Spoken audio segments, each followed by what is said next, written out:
Hi guys, welcome to my channel. So time flies by. It's already been a year since I had this amazing iPhone 13 Pro Max, and now after a year and iOS 16 later, let me sum up my experience about this phone along with the battery health and what iOS 16 update did to this phone. Did it affect the battery life? Does it make the phone slower, or are there any features missing? So let's talk about all of that in this video. First, battery health.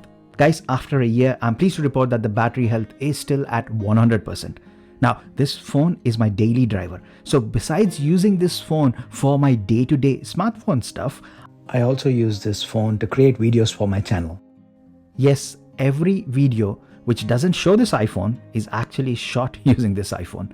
And continuous 4K recording does cause battery drain. So about 30 minutes of on and off filming reduces the battery by about 20 to 25%. Plus, I also edit shots and reels on this phone as well using LumaFusion. So you see, my usage on this phone is more than what average users use. And still maintaining 100% battery health, I'm quite pleased about it. Now, I do have a few battery saving tips, like using chargers by reputed brands like Apple and Anker, not leaving my phone plugged in all night, and charging about 1 to 2 hours only, which gets me back up to low 90s. I've actually made a YouTube short about this on my iPhone 11 Pro Max, and that has attracted over 800k views. I'll leave a link down below if you wish to check it out. So that's how I managed to preserve decent battery health. Also, I don't use MagSafe of wireless charging unless I absolutely have to. I just don't like the way the phone gets hot when using wireless charging. Now, iOS 16. I have installed this on launch day itself, and I have noticed that the battery does drop a bit more than usual, but it is like this with any newer software update. It's your phone reindexing and recaching everything, so it usually settles down after a few days. Features wise, there is nothing which iOS 16 offers that this phone does not support. You get everything from the amazing lock screen customizations to battery percentage display, keyboard haptics, Face ID protection to photo albums, focus-based lock screens, and so much more. So even if you decide to buy the iPhone 13 series instead of 14 this year, you'll still get the complete iOS 16 experience. Now, coming to my overall experience over the past year, if I had to sum it up in one sentence, then I'd say that this is the most reliable iPhone that I've ever owned and used.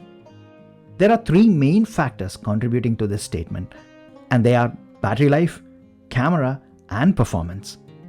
Battery life first. See, I took this phone on a long trip to India this time. It was the first time I've traveled anywhere outside the UK since the pandemic. So long haul flights, even longer waiting queues, and loads of fun days out. And every time, I never had to be concerned about the battery life on this phone. I made sure that the battery is about 90% before heading out, and even after extensive days out, I still had battery to spare at the end of the day. Not even once I had to carry my MagSafe battery pack or worry about running out of charge. Apple really nailed it when it comes to battery life with the 13 series, and more so with the huge battery which comes in the Pro Max version. Next, cameras. Again, very consistent with the shots. Even when the shot snap window was small, this iPhone never missed to catch the action. And the picture quality was amazing. And when it comes to videos, the iPhone is still the king, and it provided some amazing footage. And how can I forget to mention my new favorite addition to the camera system, the macro mode. I really managed to capture some insane snaps with it. So, best, totally versatile, and amazing camera system here. I couldn't be more happier. And usually on holidays, we try to take our DSLR with us, but come on, think we can leave that to pros and continue using the amazing camera on the iPhones. And finally, performance. Not even a single lag or a crash or a dull moment. The amazing A15 Bionic chip under the hood made sure that everything was smooth as butter. Plus, the 120Hz display on this iPhone pushes the already smooth iOS operating system to the next level. put it this way, once you use ProMotion, going back to our non-promotion display will make it feel like a downgrade. And whilst talking about the screen, the peak brightness which this phone offers was spot on. India is a bright and sunny country, and we visited in summer as well.